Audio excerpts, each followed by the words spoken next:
Би бурханд буруу зүйлийг минь харуулж өгдөгний төлөө талархдаг.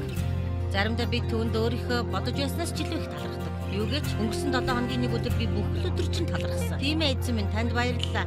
Энийг харуулж өгсөний төлөө танд баярлалаа. Оо бурхан минь, энийг харуулж өгсөний төлөө баярлалаа гэж хэлсэн. Тэгээд арай болоход бурхан минь, унтахаас минь өмнө үлдсэн зүйл байвал харуулж өгөөрэй. Баярлалаа эзэн.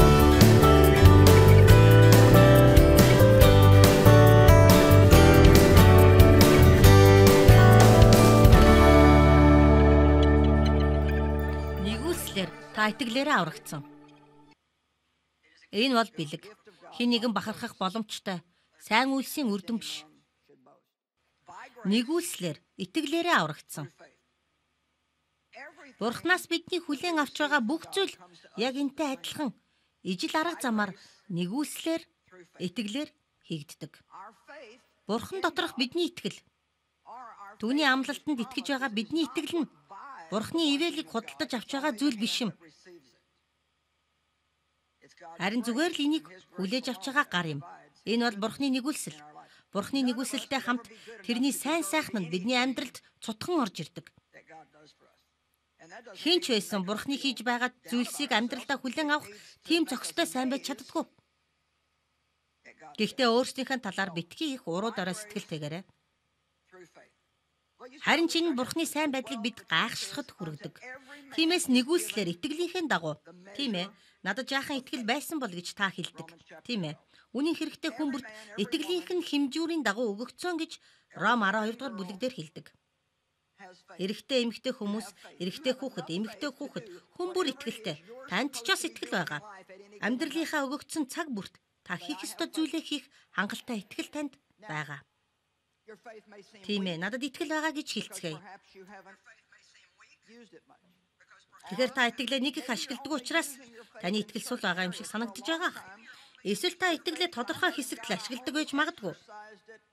Олон жилийн турш би зөвхөн нүглээ гимшиж, улааж, уучлагдах, нас орсны дараа Деважин руу явна гэсэн тийм л хүрээний итгэлтэй байсан. Би итгэлээ амьдралынхаа өөр бусад хэсэгт ашиглаж чаддаггүй байсан. Та асуугаагүй учраас танд ч бас байхгүй. Та итгэлээрээ залбирсан бол та ч бас хүлээж авна. Та Бурханаас юу ч гуйж болно гэдгийг би хэлмээр байна. Бурханы хувьд дэндүү их зүйлийг та асууж чадахгүй шүү дээ. Бурханаас би буруу зүйлийн талаар асууж болох нэ гэж та хэлж байна уу? Та мэдээж хүлээж авахгүй. Тэгэхээр та Бурхан минь би энийг танаас гуйх ёсгүй байхаа гэж бодсон тиймэрхүү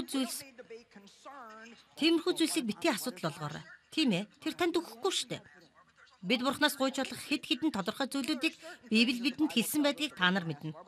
Гэтэл бидний амьдралд маш тодорхой, онцгой, өвөрмөц олон салбарууд байдаг. Жишээлх юм бол Библи таныг хинтээ суухыг заадаггүй.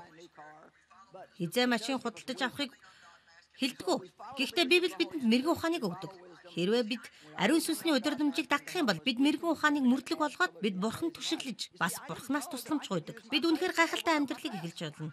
Таарж байна уу? Би өнгөрсөнд тохиолдсон бүхнээ даван туулахад өөрийнхөө итгэлийг ашиглаж чаддгүй байсан. Би зүгээр л өөрийгөө хүчирхийллийн хохирогч гэж бодож байсан. Харин одоо би хизээч өөрийгөө хүчирхийллийн хохирогч гэж хэлэхгүй. Хизээч намайг та хүчирхийллийн хохирогч гэж хэлүүлж чадахгүй. Яагаад гэвэл би өөрийгөө дахиж хизээч тэгж хэлэхгүй. Би Христ дотор шинэ бүтээл болсон. Би ялалтын амьдралаар амьдарч байна. Танд юу тохиолдсон байх нь хамаагүй. Танд байж болох бүхий л хохирогчийн сэтгэлгээнээс салаарай гэж би таныг урамшуулж байна. Бид одоо цаашид хохирогчд биш, харин Христ доторх шинэ бүтээл байх болно. Яагаад гэвэл танд итгэл байна. Энэ үйлчлэлээр дамжуулаад бидний хийсэн бүх л зүйл итгэлээр хийгдсэн. Махан бий. Хүний ухаанаар бол би энийг хийхэд ямар ч шаардлага хангахгүй. Тим нэгэн гэдэг дээр санаа нэгдэх бах. Энэ үнэхээр хөвгөлтэй. Элэг хөшмөр ажил шүү. Тиймээс би үнэхээр Бурхан хийдэг гэдгийг хэлмээр байна. Тэрийг би мэднэ. Тиймээс ч 1-р Коринт 1-р бүлэг дээр Бурхан сул доройчуудыг энэ дэлхийн мунхаг зүйлсийг сонгосон нь мэрэгэн хүмүүсийг ичээхийн тулд юм а гэсэн. Өөр арга зам алга. Чи л энийг хийхээс өөр арга алга гэж энэ дэлхий таныг хараад хэлээсэй гэж Бурхан хүсдэг. Тэгээд танаар дамжуулаад энэ бүхэн болж байгааг дэлхий хараасаа гэж Бурхан хүсдэг. Тэгээд Бурхан л ганцхан алдрыг хүртэх ёстой. Хэр олон хүн таныг хараад та энийг хизээч өөрчилж чадахгүй. Та энийг хизээч хийж чадахгүй гэж боддог бол. Харин та өөрийн итгэлээ Бурханд тавьснаар Итгэлээрээ эдгээр зүйлийг хийж чаддаг. Би энэ 7 хоногт итгэлийн талаар номлох төлөвлөгөөг байсан. Үүндээ бол хэдэн 7 хоногийн өмнө нэг өдөр би суугаад Филемон номыг уншиж байсан.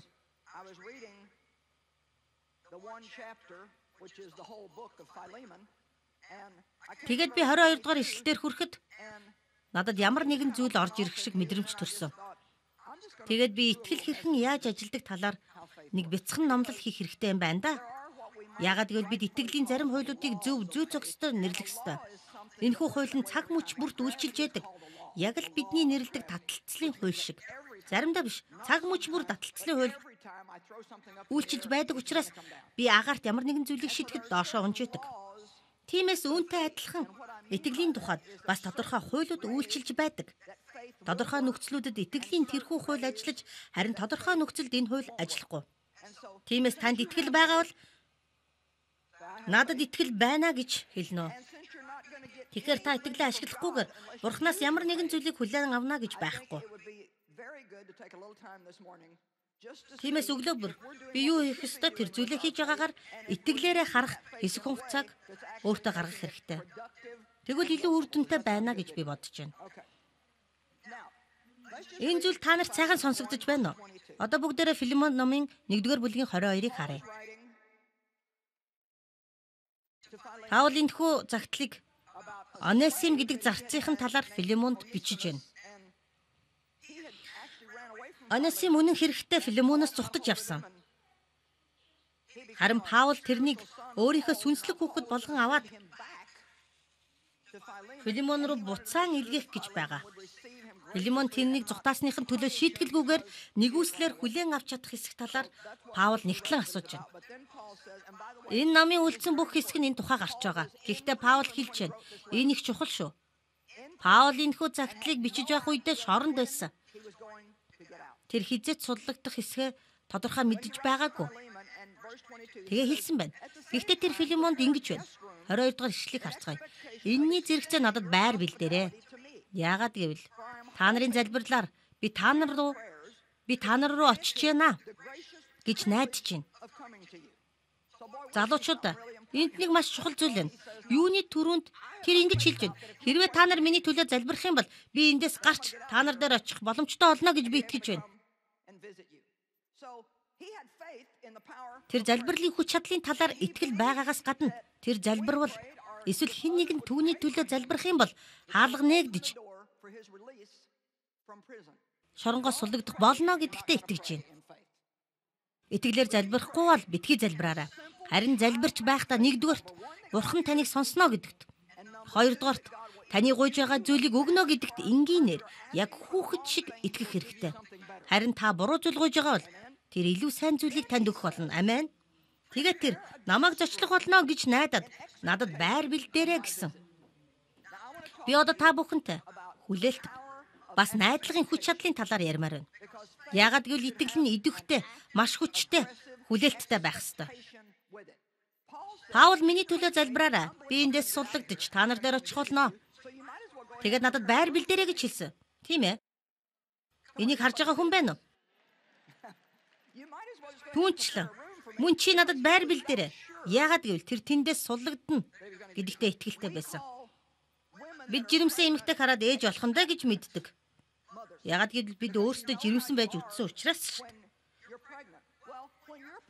Та хүсэл мөрөөдлөөр жирэмсэлж, өөрийнхөө амьдралын зорилго чиглэлээр жирэмслэх юм бол хүлээснүүдээсээ ангижирч байгаагаа мөрөөдөж, эсвэл Бурхны төлөө ямар нэгэн гайхалтай зүйлийг хийж байгаагаа, орон гэртээ болж байгаагаар, таны гэр бүл сэргэж идэж байгаагаар юу байсан ч гэсэн та ямар нэгэн зүйлээр дүүрэх ёстой.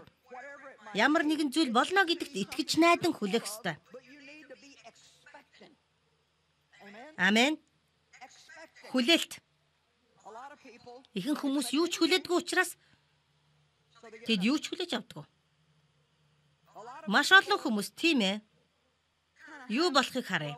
Хүлээжлээ гэсэн хандлагат хэдэг. Харин би бол тэгж амьдрахгүй. Тийм ээ. Хүлээнэ. Юу болохыг харна. Бурхан юу хийхийг та хизээч мэдэхгүй шүү дээ. Та хизээч илүү их зүйлийг хүсэн хүлээж чадахгүй. Исая 30 дугаар бүлгийн 18 дээр Библийн гол хэсгүүдийн нэг болох энэ ишлэлийг би олон жилийн өмнө олж тэрнийг барьж байгаа. Тэнд ингэж хэлжээ. Эзэн та нарт нэгүүлсэнгүү хандан хүлээж байна. Тэгэхээр эзэн та нарын сайн сайхан болох тэр боломжуудыг хүлээж байна. Та тэрнийг харж байна уу? Эзэн та нарт нэгүүлсэнгүү хандан хүлээж байна. Хүссэн хүлээж байна гэдэг нь итгэн хүлээх, харах, хүлээх, хүсэх гэсэн утгатай. Тиймийн тулд тэр өөрийгөө өндөрт өргөж, тэр танд өршөөл үзүүлэн өөрийн хайр ивэлийг танд харуулж байна. Яагаад гэвэл эзэн бурхан бол шударга ёсны бурхан. Тэрнийг хүлээгчид нь хүсэн хүлээгчид нь тэрнийг хүлээж, тэрнийг ширтэн хүсэн хүлээгчид нь түүний ялалтыг бүгдээрээ өрөөгцөн баяр хөөртэй, аз завшаантай атаархмаар та мартчихад магадгүй шүү. Хамгийн энгийнээр бол бурхан тэнгэр дэх өөрийн сэнтиндээ суугаад хэн нэгэнд хамгийн сайхан байх тэр зүйлийг хүлээн найдаж судлан харж байдаг. Гэхдээ тэрнийг хүсэн хүлээдэг. Түүнд найддаг хүмүүст л тэр зөвхөн хамгийн сайн нь байж чаддаг. Тэгэхээр та одоо нэг зүйлийг барьж авч чадах юм бол энэ нь таны амьдралыг гайхамшигтайгаар өөрчлөхөд хангалттай байх болно. Яагаад гэвэл би танд нэг зүйлийг хэлье. Та юу хүлээж байна? Таны өнгөрсөн тохиолдсон зүйлээс илүү зүйлийг хүлээж байна уу? Илүү их сайд бэрхшээлэг үү? Илүү их урам хугаралт уу? Ажлаас хүмүүсийг халж байгаа талаар сонссон учраас та ажлаас халагдах талаар хүлээж байна уу? Тийм ээ. Тэгээ юу гэж? Та ажлаас халагдлаа гэж бодоход бурхан танд илүү сайныг өгөх болно. Асуудлын талаар дэндүү гүнзгий зүйлийг битгий бод. Одооноос хүлээж эхэлцгээе. Тэгээ цаашдаа би таны хүлээлтээрээ ярих хэрэгтэй гэж хэлмээр байна. Та хэрэг хүлээлтээр дүүрэн байгаа бол та тэр хүлээлтүүдээ л ярих болно. Харин танд юу байгаагаа та ярих хэрэггүй. Яг энэ зүйлийг л та нар амьдралдаа хэрэгжүүлээрэй. Дуулал 27-гийн 14. Эзнийг хүсэн хүлээхтэн, хүчтэй байж, зүрхээ зоригтой болгохтэн. Тийм ээ. Эзнийг хүсэн хүлээхтэн. Хүн бүр би хүсэн хүлээж байна гэж хэлээрэй. Одоо би эхлэхдээ иш татсан Исая 40:31-ийг талаар илүү их зүйлийг ярмаар байна. Та бүхэн ойлгож ухаараасай. Энэ ишлийг унших бүрт хүмүүс алга ташдаг. Харин эзэнд найдагчдын хүч нь шинчлэгдэнэ. Тэд бүргэд мэт жигүүр дээрээ илэн хална. Тэд гүйхтэй үл ядарна. Алхахдаа үл цэцэн. Үүнийг би бодохдоо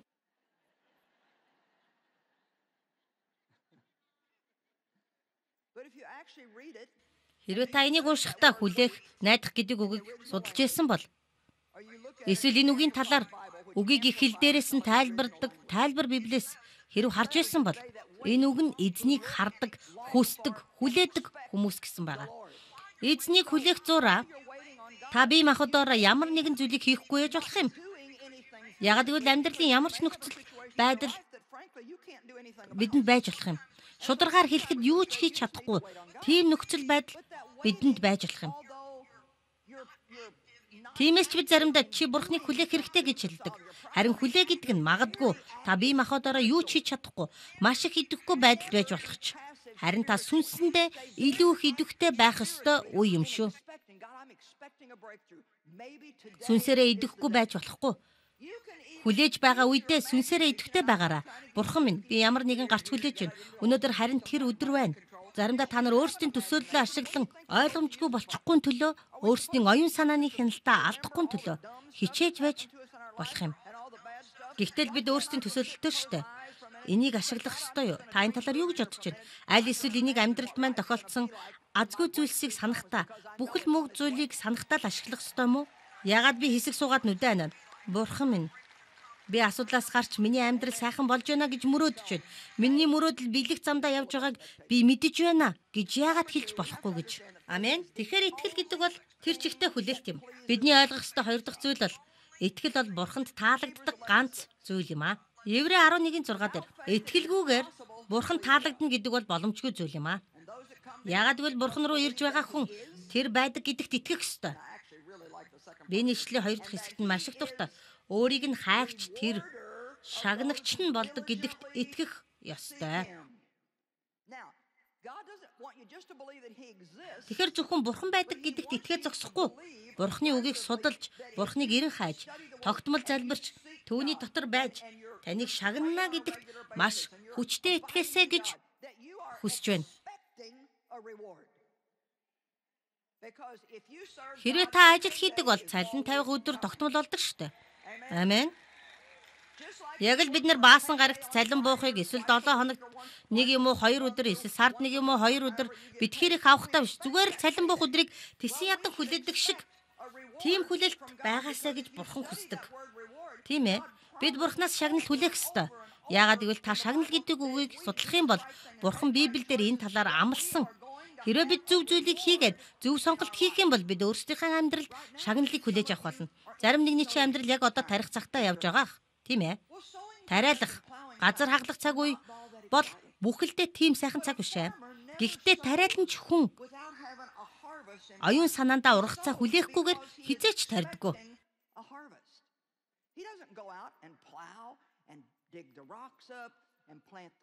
Тэр ургац хураана гэж хүлээж байгаа учраас л тарьдаг. Тэр газар хаглан нүх ухаж, үр суулгаад усалдаг. За яах вэ? Мэдэхгүй дээ гэж хэлдэггүй шүү дээ. Харин тэр ургацаа хүлээдэг. Энтэй адилхан бид аливаа зүйлийг хүлээлтээр тарих хэрэгтэй. Бид бурхны хаанчлалд юу ч өгч чадахгүй шүү дээ. Бид санхүүгээ өгч чадахгүй. Харин зүгээр авна. Энэ бол өгөх талаарх тийм сайн уриалга гэж би бодохгүй байна л да. Бурхныг алдаршуулах, хэн нэгнийг ивэхийн тулд бид өгөх ёстой гэж би боддог. Ингэхдээ бид итгэлээрээ хүлээлтийг тарьж байдаг. Ягаад гэвэл би бурхны хийгсэн зүйлд дуулууртай байсан учраас. Христ доторх түүний алдардах баялгаар тэр хэрэгцээтэй бүх зүйлийг минь хангана гэж итгэдэг. Өгөх нь та ирээдүйдээ тарьж байгаа ухаалаг хэрэг юм. Итгэлгүйгээр бурхан таалагдана гэдэг боломжгүй зүйл. Итгэлгүйгээр бидний үйлдсэн ажил бурханд таалагдахгүй. Энэ бол бид зөвхөн итгэлээр үйлдэх ёстой. Энэ нь бурхан биднийг энийг хийгээсэй гэж хэлсэн гэдэгт бүх зүрхээрээ итгэнэ гэсэн утгатай. Энэ бол итгэлээр үйлдэж бурхныг алдаршуулахыг хэлж байгаа. Энэ нь бурхан таалагддаг. Ром 14:23 дээр итгэлээр биш. Аль бүхэн нь гим гэжээ. Тэгэхээр залуучуудаа хэрвээ та энд суугаад хэсэг хугацаанд цаат дээр эргцүүлэн бодох юм бол та энэ бүхнийг хийх болно. Та энэ бүхнийг ойлгох болно. Итгэлээр үйлдэггүй аливаа бүх зүйлс гим юм. Санаа зовх нь гим, айц нь гим юм. Та нарын хитэн итгэлээр гомдлмоор байна да. Тэгэхээр гомдлох нь ч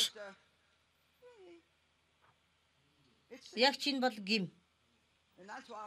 Тийм учраас бид тогтмол баярлалаа Есүс. Та миний бүх гмийг уучлсанд баярлалаа. Намайг Есүс Христийн цусаар угааж өгсөнд баярлалаа гэж хэлэх хэрэгтэй. Амен. Халелуя. Танд ямар нэг итгэл байхгүй бол та хин нэгэнтэй битгий гэрлээрэй. Би 18 таа байхдаа анхны гэрэлтээ хийсэн. Үүнийг та нар мэднэ. Би энийг үнэхээр миний алдаа байсан гэж би баттаа мэддэг. Яагаад гэвэл би аавдаа хүчирхийлүүлсэн учраас хинч намайг тоохгүй гэж боддог байсан. Тиймээс надад ирсэн анхны боломжоо би шүүрэн авсан юм. Маш олон хүмүүс надтай адилхан зүйл хийдэг гэж би боддог. Тэд бол цөхөрсөн. Хэн нэгэнд тоогдохгүй байхаас айсан. Эсвэл ганцаардлаасаа зүхтахыг хичээсэн. Амар тайван биш хүмүүс байдаг. Тэгээд тэд тэрнийхээ төлөө маш олон жил зовж зүдэрдэг. Хэрвээ тань тухайн зүйлийн талаар амар тайван байхгүй бол та ямар нэгэн зүйлийг битгийхээ. Хэрв та итгэлээр үйлдэж чадахгүй бол битгийхээ. Та өөрөө хийх ёсгүй гэж бодож байгаа бол тэр зүйлээ хэн нэгэн найз чинь шахаж шаардсны улмаас битгийхээ. Тодорхой кино үзэх талаар ямар нэгэн зөв мэдрэмж байхгүй бол хүн бүр л энэ талаар мэдэж байна штэ. Надад асуудалгүй штэ. Та бодож байгаа бол та хийгээрэй. Та тэгж бодож байгаа бол та битгий хийгээрэй. Яагаад гэвэл та итгэлээр үйлдэггүй штэ. Тийм ээ. Та нарын хэсэг дээр жаахан дуугуулчлаа. Тэгэхээр би таны талаар мэдэхгүй л дээ. Гэхдээ би энэ төрлийн зүйлсэд дуртай. Би үгээр соригдох дуртай.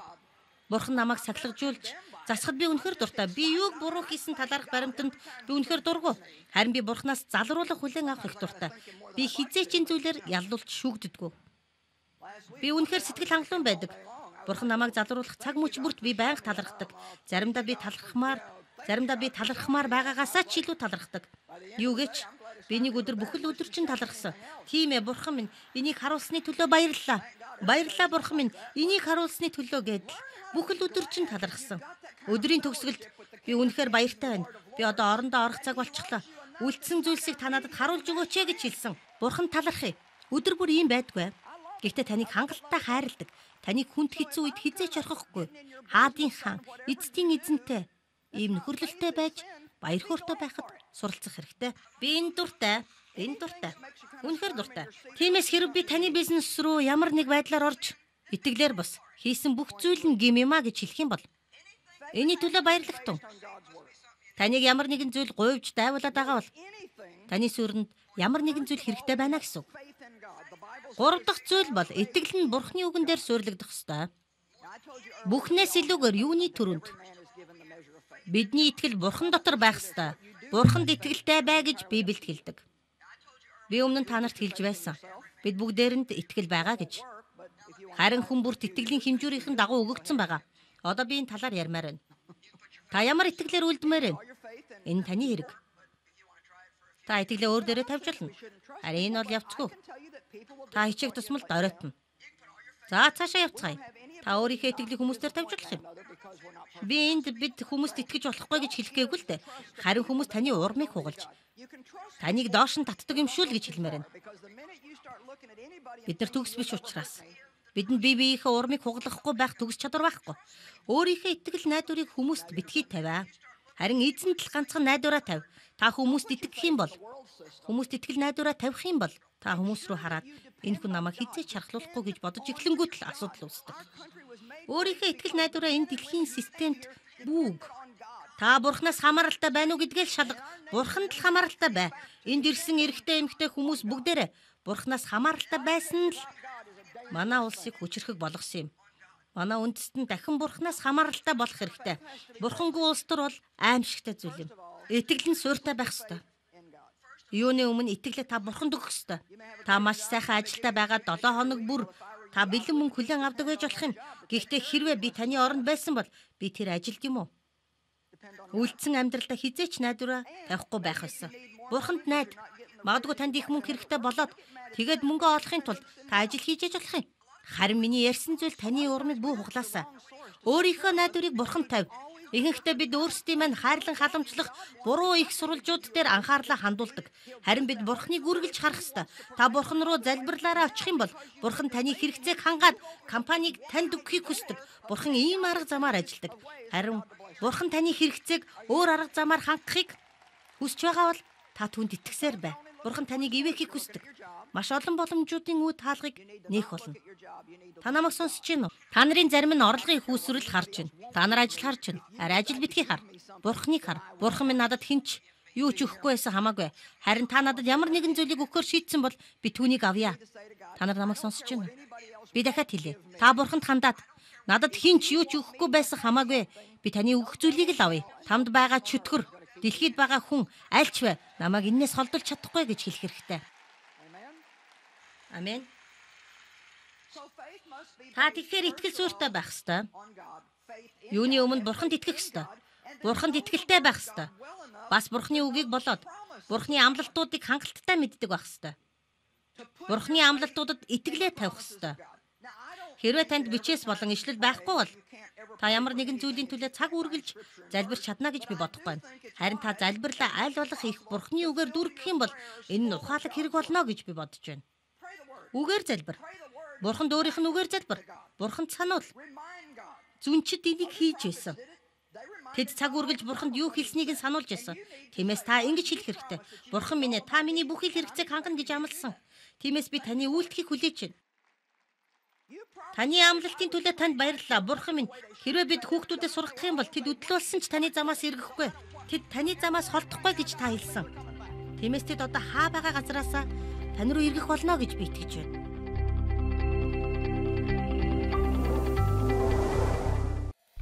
Бурхны амар тайванг өөрийн зүрхэндээ хүлээн авахд Joyce Meyer-ийн амар тайван тогтмол ном танд туслана. Хүмүүс чөлөөлөгдөж байна. Хөлөөсөд тасран унж байна. Та урд өмнөхөөс илүүгээр Бурхан дотор баярлан хөөрөх болно. Бас та өөрийнхөө амьдралд ч баяр хөөртэй байх болно. Таны хийж байгаа бүхэн Бурханд байх болно. Танд амьдрах хоёр арга зам байна. Нэг нь та өөрийнхөө хүч чадлаар амьдрах, нөгөө нь Бурхны хүч чадлаар амьдрах. Та дахин эхэлж болно.